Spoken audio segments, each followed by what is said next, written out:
একদিন এক ইহুদি ঈসা আলাইহিস সালামকে উদ্দেশ্য করে বলে, ও গো ভাই ঈসা, আপনি আল্লাহর নবী, যত মুর্দা জিন্দা করেন, যত কবরের মুর্দারে বের করে আনেন জিন্দা করেন, সব তো দেখি নতুন নতুন কবর, নতুন মুর্দা জিন্দা করেন। আমি আপনার কাছ থেকে জানতে চাই এবং দেখতে চাই, পুরাতন একটা মুর্দার কবর থেকে মুর্দারে জিন্দা করেন। যাতে হইল ইহুদি, মুর্দা যদি পুরানো হয় তাহলে মাটির সাথে মিশে, নয়াটা কি মিশে না? ঈসা আলাইহিস সালাম বলেন, ভাই তুমি বলে দাও সেই পুরাতন গুরুস্থান কোনটা। সে নিয়ে গেল এক পাহাড়ের উপরে, সেখানে দেখা দিল একটা গুরুস্থান, যে এই মুর্দার কবর অনেক পুরাতন। আল্লাহর নামে যখন ডাক দিলেন, কুম বিইজনিল্লাহ, এই কবরস্থানের ভিতর থেকে মাথার ধুলাবালি, চুলের ধুলাবালি, শরীরের ধুলা জারতে জারতে মুর্দা জিন্দা হয়ে দাঁড়ায় গেছে। ঈসা আলাইহিস সালামের সাথে আলোচনা শুরু হয়ে গেল। মা ইসমুকা, তোমার নাম কি? মুর্দা জিন্দা হয়ে জবাব দেয়, আনা সাম, আমি সাম ইবনে নূহ, আমি নূহ পয়গম্বরের ছেলে সাম। আজ থেকে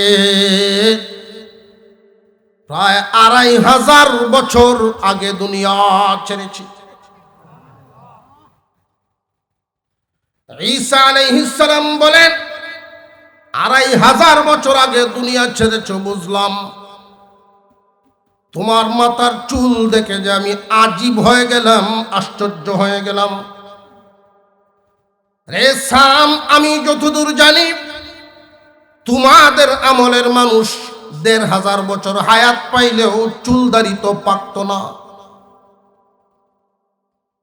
তোমার চুলগুলো সব সাদা হয়ে গেল, কারণটা কি? সাম জবাব দেন, ওগো ভাই ঈসা, আপনি যখন কুম বিইজনিল্লাহ বলে ডাক দিলেন, তখন আমার মধ্যে এতটাই ভয়ে কাজ করেছে, আমিও লম্বা হায়াত নিয়ে দুনিয়ায় জীবন যাপন করে পৃথিবী থেকে বিদায় হয়েছি, আমার চুলদারিও একটাও পাকে নাই, কাঁচা নিয়েই কবরে গেছি। তো এই মুহূর্তের আপনার যেই ডাকটা দিলেন, আমি ভেবেছি আল্লাহর পক্ষ থেকে ডাক, হাসরের ময়দান কায়েম হয়ে যাবে, আল্লাহর সামনে বিচারের কাঠগড়ার সামনে দাঁড়াতে হবে। এই ভয়ে মুহূর্তের ভিতরে আমার সমস্ত চুলদারিগুলো পাইকা গেছে। ঈসা আলাইহিস সালাম এবার বলেন, আপনি কি দুনিয়াতে কিছুদিন থাকবেন না চলে যাবেন? যদি থাকতে চান তাহলে আল্লাহর কাছে দরখাস্ত করে হায়াত কিছু বাড়ায়া দেওয়া হবে, আর যদি চলে যেতে চান তাহলে এখনই চলে যেতে পারবেন, আল্লাহর নামে আবার কবরের জগতে চলে যাবেন।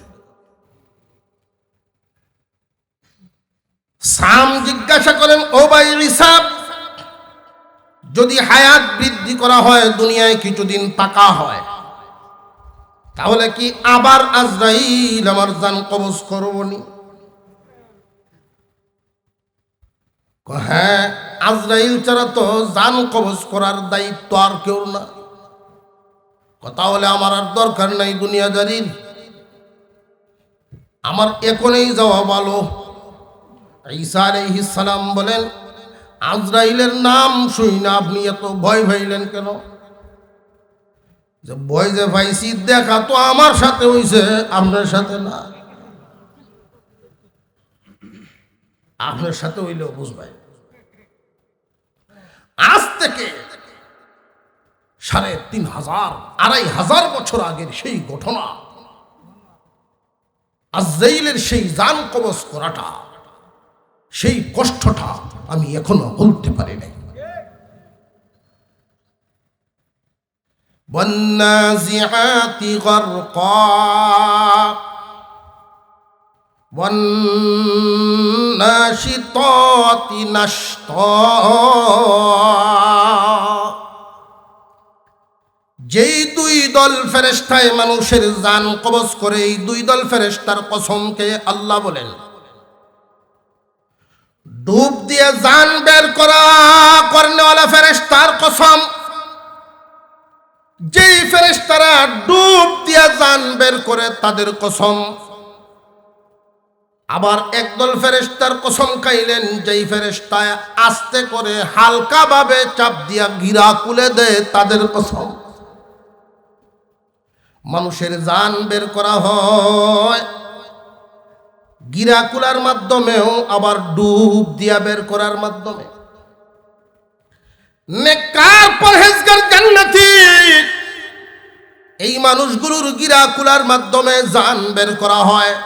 আপনি আমি প্রত্যেকটা মানুষের ভিতরে মহান আল্লাহর হুকুমে রুহু আসা যাওয়া করে। এই যে আত্মা আসা যাওয়া করে, কিভাবে আটকে থাকে?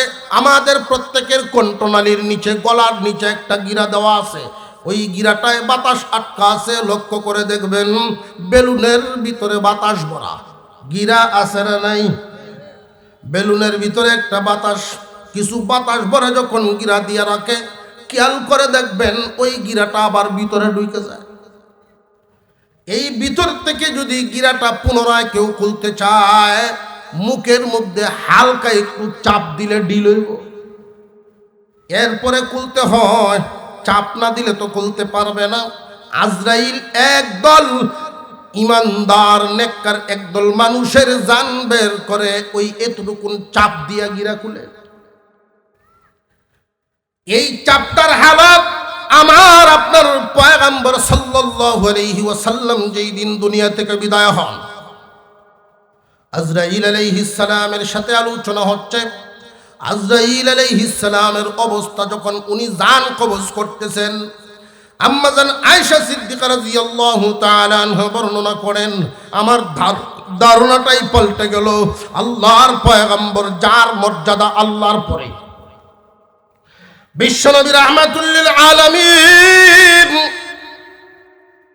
সখরাত আরম্ভ হয়ে গেছে। একটা হাত এইভাবে লম্বা করেন, আবার আটটা আবার গুটায় নেন, পাগুলো লম্বা করেন, আবার গুটায় নেন। আমি ভয়ে তরতর করে কাঁপতেছিলাম, মরণ বুঝিয়ে তো কঠিন। আল্লাহর পয়গম্বর ঠান্ডা পানিতে হাত দেন, চেহারার মধ্যে মিলান, আর বলেন মরণের যন্ত্রণা বুঝিও তো কঠিন। উহুদ পাহাড় কি আমার উপর রেখে দিলে নাকি? আজরাইল আলাইহিস সালাম বলেন, পয়গম্বর, মানব জাতির ইতিহাস এই পর্যন্ত আমি যত মানুষের জান কবজ করেছি, এত আসানের সাথে কারোর জান আমি আজরাইল কবজ করি নাই। আমি আপনার বুক মুবারকের উপরে, সিনা মুবারকের উপরে শুধু হাত রেখেছি জান আনার জন্য।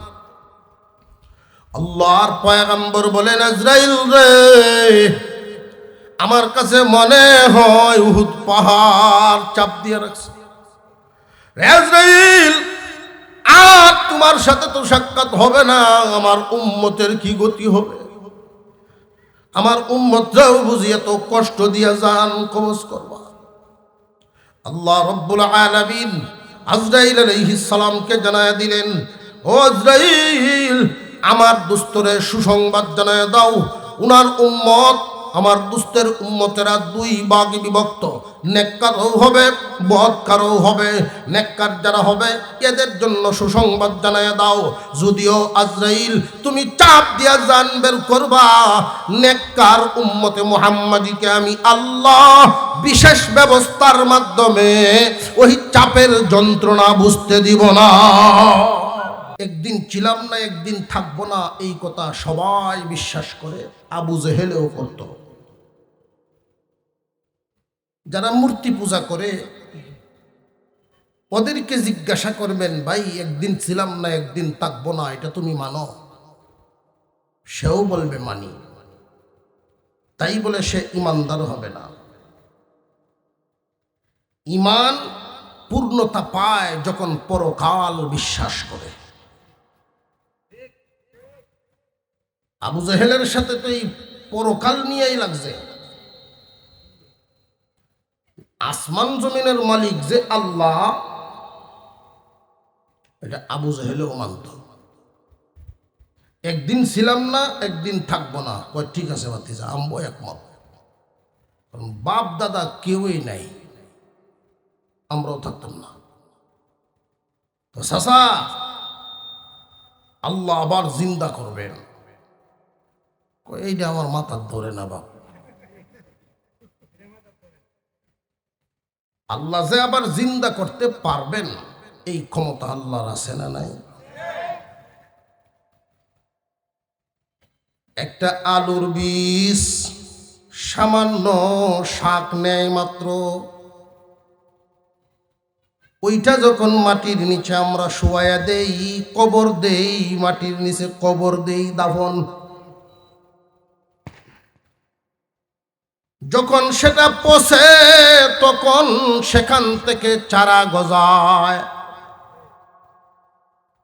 ওইটার মধ্যে আবার মহান মৌলাই করিম কি পরিমাণ আলু ধরায়া দেন।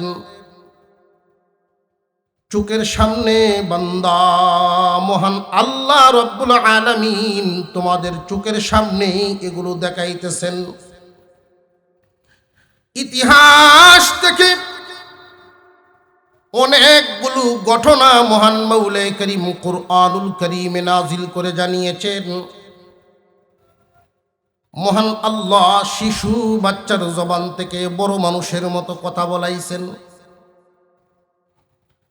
আল্লাহ পাক রব্বুল আলামিন এক টুকরা গরুর গোশত মুর্দার গায়ে ঘষা দেওয়াইয়া মুর্দারে জিন্দা করাইছেন।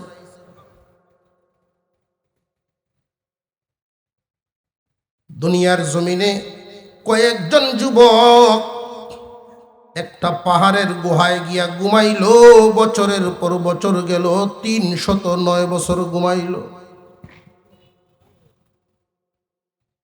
আল্লাহ পাক এমন এমন নিদর্শন এই দুনিয়ার জমিনে দেখাইয়া গটাইয়া ঘটনা ঘটাইয়া মানুষকে জানাইলেন, আমি আল্লাহ এমন, আমি আল্লাহ কেমন, যে এই ঘটনাগুলো দেখো আমি আল্লাহ কেমন। মাছের পেটের ভিতরে নিয়ে 40 দিন পর্যন্ত রাখলাম, ওইখান থেকে বের করে আইনা আবার তারে সুস্থ জীবন দিলাম, দিনের দাওয়াতের কাজেই করাইলাম। এমন ঘটনাও আছে না নাই? আল্লাহ পাক রব্বুল আলামিন ওনার ক্ষমতা মানুষদেরকে বুঝাইয়া দিলেন, আমি আল্লাহ তোমাদেরকে দুনিয়ার জমিনে পাঠাইলাম, তোমরা থাকতে পারবে না, পরীক্ষার জন্য পাঠাইছি। লিয়াবলুয়াকুম আইয়ুকুম আহসানু আমালা, কে কেমন ভালো মন্দ কাজ করো এটা দেখার জন্য। আমরা একদিন দুনিয়াতে ছিলাম না, সেদিন ছিলাম কোথায়? সব আমরা একসাথে ছিলাম রুহের জগতে। আল্লাহ জিজ্ঞাসা করেছিলেন, আলাস্তু বিরব্বিকুম, আমি কি তোমাদের রব নই? আমরা সব এক বাক্যে বলেছিলাম, বালা, হ্যাঁ আপনি আমাদের রব। মহান মৌলাই করিম পরীক্ষা করার জন্য যে আমার সামনে তো রব বললা, যখন আমারে দেখবা না তখন কি মনে তাকে কিনা? আমাকে না দেখিয়াও কি আমারে রব মানো কিনা, পরীক্ষা করার জন্য তোমারে দুনিয়া নামক জায়গায় পাঠায়া দিব। তবে তোমাকে আমি একা ছেড়ে দিব না, আমি যে তোমার রব সেটা চিনাইবার জন্য আমি যুগে যুগে যুগে যুগে নবীগণ পাঠাবো। বাস্তব উদাহরণ দিয়া, চোখে আঙুল দিয়া সব বুঝা দিবে। পরকাল, কবর, হাসর, মিজান, জান্নাত, জাহান্নাম সব বুঝাবে। আমার পাঠানো নবীগণের শিক্ষা যারা গ্রহণ করবে, আমার দেওয়া রাস্তায় যারা চলবে, আমাকে খুশি করে যারা আসতে পারবে, আমি এদের জন্য একটা শেষ ঠিকানা বানাইছি, আর যারা আমাকে অসন্তুষ্ট করে আসবে তাদের জন্য শেষ ঠিকানা বানাইছি। মানব জাতির কোনো মরণ নাই, মানুষের কখনো মরণ হয় না, স্থানান্তরিত হয়, জায়গা বদল হয়। এই জন্য কেউ দুনিয়া ছাড়লে দেখবেন ঘোষণা দেয় অমুক ইন্তেকাল করেছেন, কয়টায় জানাজা হবে। ইন্তেকালের মানেই হলো স্থানান্তরিত হওয়া। একদিন ছিলাম না, একদিন থাকবো না, এই কথাই যথেষ্ট না। মনে রাখবেন, যেই দিন ছিলাম না, ছিলাম কোথায়? রুহের জগতে ছিলাম। আবার যেই দিন থাকবো না, আমরা যাব কোথায়? রুহের জগৎ থেকে রওনা দিলাম, মার গর্ভে আসলাম, এখন আছি দুনিয়ায়। এইখান থেকেও যে আমরা রওনা দিব, আমাদের যে শেষ ঠিকানা হলো, আমাদের জন্য আল্লাহ শেষ ঠিকানা বানাইছেন, তার নাম জান্নাত। তবে ওই শেষ ঠিকানায় পৌঁছার আগে প্রত্যেকটা মানুষের সামনে বিপদের গাঁটি আছে। প্রত্যেকটা মানুষের সামনেই 4টা বিপদের গাঁটি পাড়ি দিতে হবে। 1 নাম্বার বিপদের গাঁটি হলো কবরের জগৎ। প্রথম গাঁটি হলো মালাকুল মউত, দ্বিতীয় গাঁটি কবরের জগৎ, তৃতীয় গাঁটি হাসরের ময়দান, 4 নাম্বার গাঁটি হলো ফুল সিরাতের ঘাট। এই 4টা গাঁটি পাড়ি দিবে যে শেষ ঠিকানায় যাইব সে। আল্লাহ মানুক আর না মানুক, ইমানদার হোক আর কাফের হোক, এমন কোনো মানুষ নাই যেই মানুষ এই ঘাটিগুলো পাড়ি দিতে হবে না।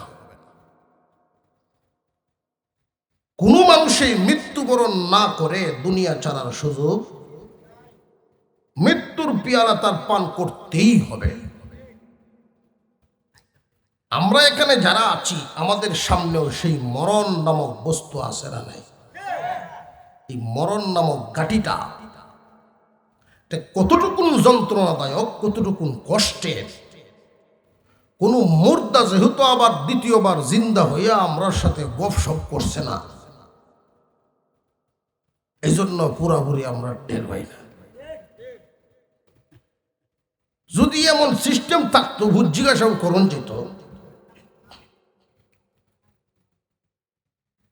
আলমে বরজখ, কবরের জগতের একটা নাম আলমে বরজখ।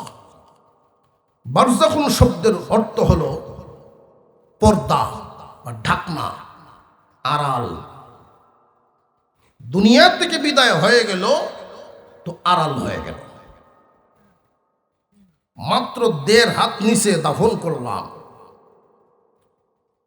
কথা বলার কোনো সুযোগ নাই। অথচ মোবাইলের মাধ্যমে আমেরিকার কথা কোন যায়।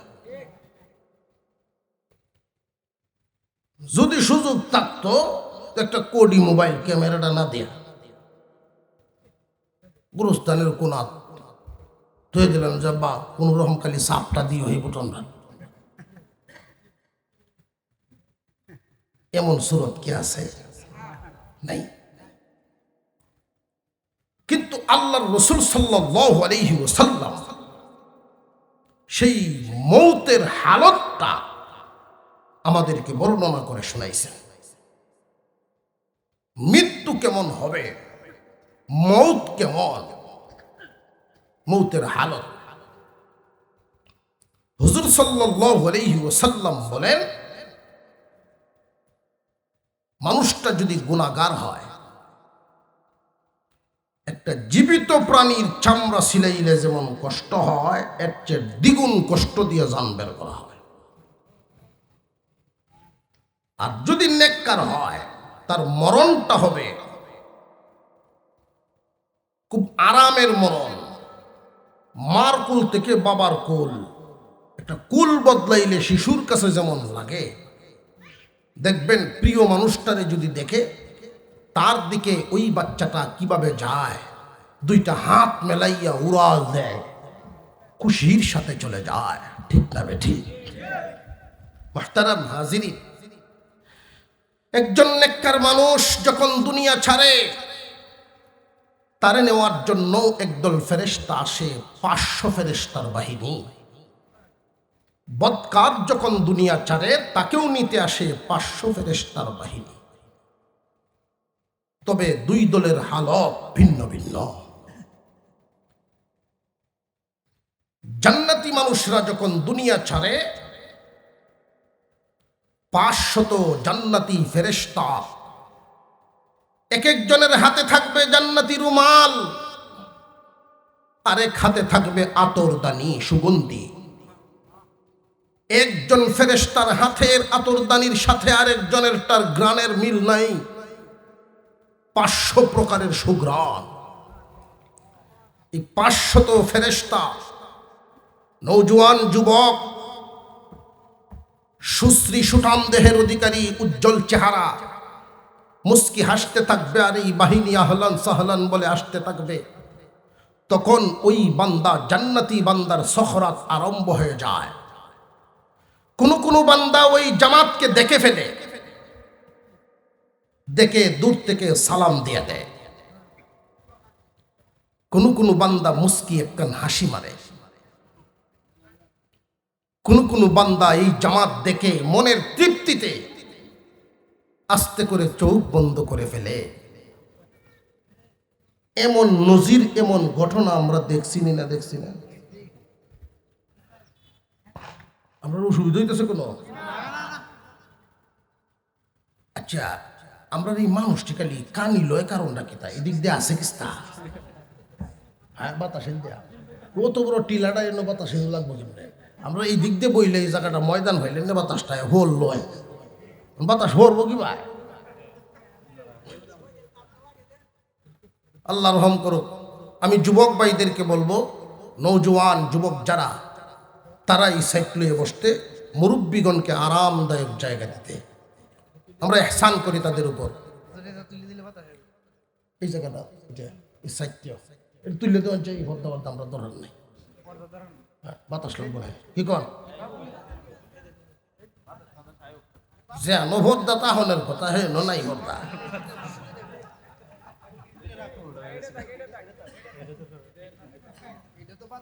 বাজারের হুশাক বাইর হয়েছে ইদানিং দেখছি, ছেলেদের ভাইজামা বাইর হয়েছে কাটা। আহারে, কই যায়? আমাদের সামনে বিপদের গাঠি আছে। অলিগণ, আল্লাহর অলি হন, নেককার হন আর বদকার হন, ইমানদার হন, কাফের হন, নারী হন আর পুরুষ হন, এমন কোনো মানুষ নাই যেই মানুষ সেই বিপদের গাঠি পাড়ি দিবে না। আল্লাহর একজন পয়গম্বর ছিলেন ঈসা আলাইহিস সালাম। আল্লাহ পাক উনাকে যত মুজিজা দান করেছিলেন, এর মধ্যে এক মুজিজা ছিল এমন, কোন কবরস্থানের পাশে দাঁড়িয়ে যদি উনি বলতেন কুম বিইذনিল্লাহ, তো ওই কবরের মুর্দা জিন্দা হইয়া দাঁড়ায়া যাইত। একদিন এক ইহুদি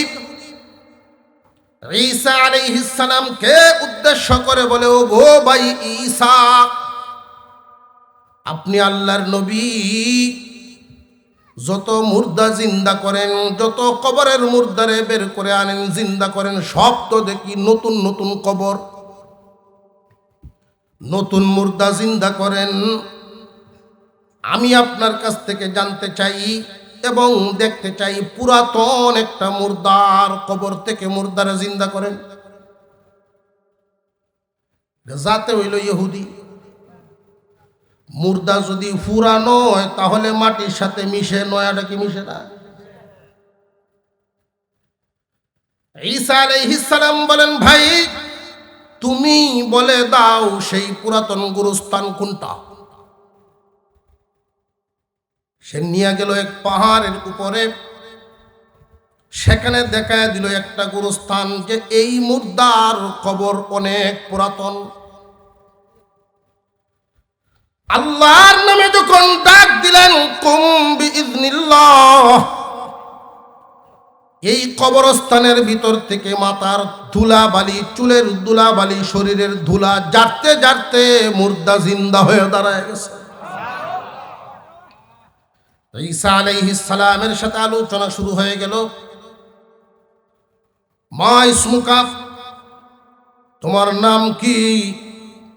মুর্দা জিন্দা হয়ে জবাব দেয় আনা সাম, আমি সাম ইবনে নূহ, আমি নূহ পয়গম্বরের ছেলে সাম। আজ থেকে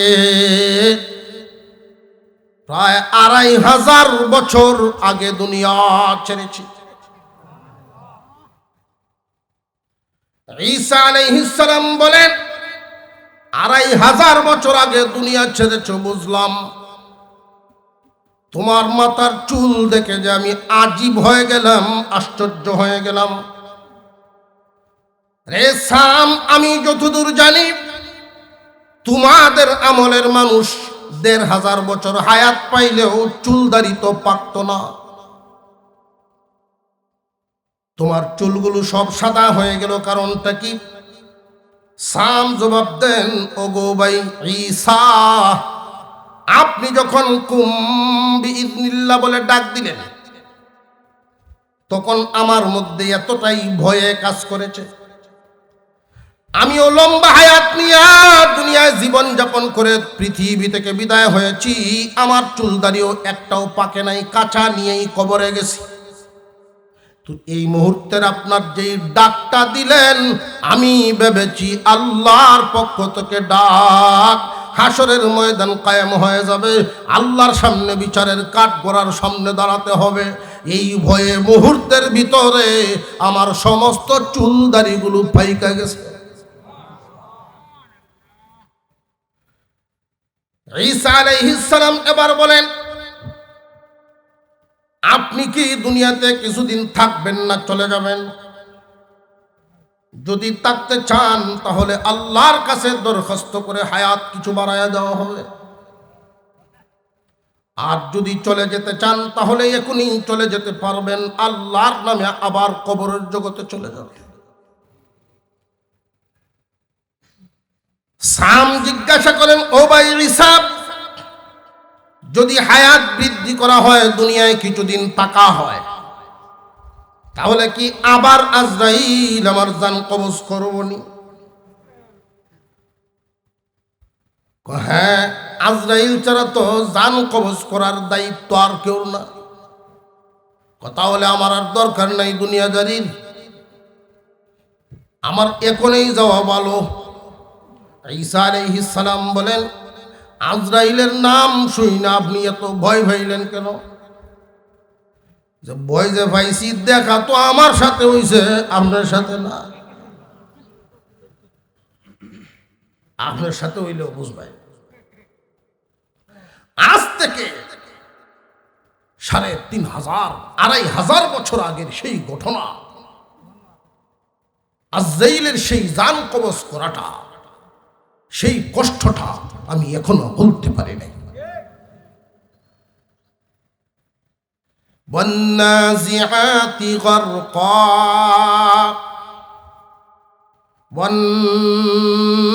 ওয়ান্নাশিতাতি নাশতা, যেই দুই দল ফেরেশতায় মানুষের জান কবজ করে, এই দুই দল ফেরেশতার কসমকে আল্লাহ বলেন, ডুব দিয়ে জান বের করা করনেওয়ালা ফেরেশতার কসম, যেই ফেরেশতারা ডুব দিয়ে জান বের করে তাদের কসম। আবার একদল ফেরেশতার কসম খাইলেন, যেই ফেরেশতায় আস্তে করে হালকা ভাবে চাপ দিয়া গিরা খুলে দেয় তাদের কসম। মানুষের জান বের করা হয় গিরা কুলার মাধ্যমেও, আবার ডুব দিয়া বের করার মাধ্যমে। নেককার পরহেজগার জান্নাতি এই মানুষগুলোর গিরা কুলার মাধ্যমে জান বের করা হয়। আপনি আমি প্রত্যেকটা মানুষের ভিতরে মহান আল্লাহর হুকুমে রুহু আসা যাওয়া করে। এই যে আত্মা আসা যাওয়া করে, কিভাবে আটকে থাকে? আমাদের প্রত্যেকের কণ্ঠনালীর নিচে, গলার নিচে একটা গিরা দেওয়া আছে। ওই গিরাটায় বাতাস আটকা আছে। লক্ষ্য করে দেখবেন বেলুনের ভিতরে বাতাস ভরা। গিরা আছে না নাই? বেলুনের ভিতরে একটা বাতাস, কিছু বাতাস ভরে যখন গিরা দিয়ে রাখে, খেয়াল করে দেখবেন ওই গিরাটা আবার ভিতরে ঢুকে যায়। এই ভিতর থেকে যদি গিরাটা পুনরায় কেউ খুলতে চায়, মুখের মধ্যে হালকা একটু চাপ দিলে ঢিল হইব, এরপরে খুলতে হয়। চাপ না দিলে তো খুলতে পারবে না। আজরাইল একদল ইমানদার নেককার একদল মানুষের জান বের করে ওই এতটুকুন চাপ দিয়া গিরা খুলে। এই চাপটার হালাত আমার আপনার পয়গম্বর সাল্লাল্লাহু আলাইহি ওয়াসাল্লাম যেই দিন দুনিয়া থেকে বিদায় হন, আজরাইল আলাইহিস সালামের সাথে আলোচনা হচ্ছে। আজরাইল আলাইহিস সালামের অবস্থা যখন উনি জান কবজ করতেছেন, আম্মা জান আয়েশা সিদ্দিকা রাদিয়াল্লাহু তাআলা আনহা বর্ণনা করেন, আমার ধারণাটাই পাল্টে গেল।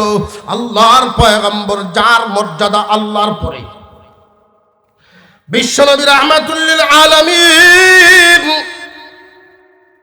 সখরাত আরম্ভ হয়ে গেছে। একটা হাত এইভাবে লম্বা করেন, আবার আটটা আবার গুটায় নেন, পাগুলো লম্বা করেন, আবার গুটায় নেন। আমি ভয়ে তরতর করে কাঁপতেছিলাম, মরণ বুঝিয়ে তো কঠিন। আল্লাহর পয়গম্বর ঠান্ডা পানিতে হাত দেন, চেহারার মধ্যে মিলান, আর বলেন মরণের যন্ত্রণা বুঝিও তো কঠিন। উহুদ পাহাড় কি আমার উপর রেখে দিলে নাকি? আজরাইল আলাইহিস সালাম বলেন, পয়গম্বর, মানব জাতির ইতিহাস এই পর্যন্ত আমি যত মানুষের জান কবজ করেছি, এত আসানের সাথে কারোর জান আমি আজরাইল কবজ করি নাই। আমি আপনার বুক মুবারকের উপরে, সিনা মুবারকের উপরে শুধু হাত রেখেছি জান আনার জন্য। আল্লাহর পয়গম্বর বলেন, আজরাইল রে, আমার কাছে মনে হয় উহুদ পাহাড় চাপ দিয়ে রাখছে। আজরাইল, আর তোমার সাথে তো সাক্ষাৎ হবে না, আমার উম্মতের কি গতি হবে? আমার উম্মতরাও বুঝি এত কষ্ট দিয়ে জান কবজ করবা? আল্লাহ রব্বুল আলামিন আজরাইল আলাইহিস সালামকে জানায় দিলেন, ও আজরাইল, আমার দোস্তরে সুসংবাদ জানায় দাও, উনার উম্মত, আমার দুস্থের উম্মতেরা দুই ভাগে বিভক্ত, নেককারও হবে, বদকারও হবে। নেককার যারা হবে এদের জন্য সুসংবাদ জানায় দাও। যদিও আজরাইল তুমি চাপ দিয়া জান বের করবা, নেককার উম্মতে মুহাম্মাদিকে আমি আল্লাহ বিশেষ ব্যবস্থার মাধ্যমে ওই চাপের যন্ত্রণা বুঝতে দিব না। আমি আল্লাহ হেফাজত করে জান কবজের ব্যবস্থা করব।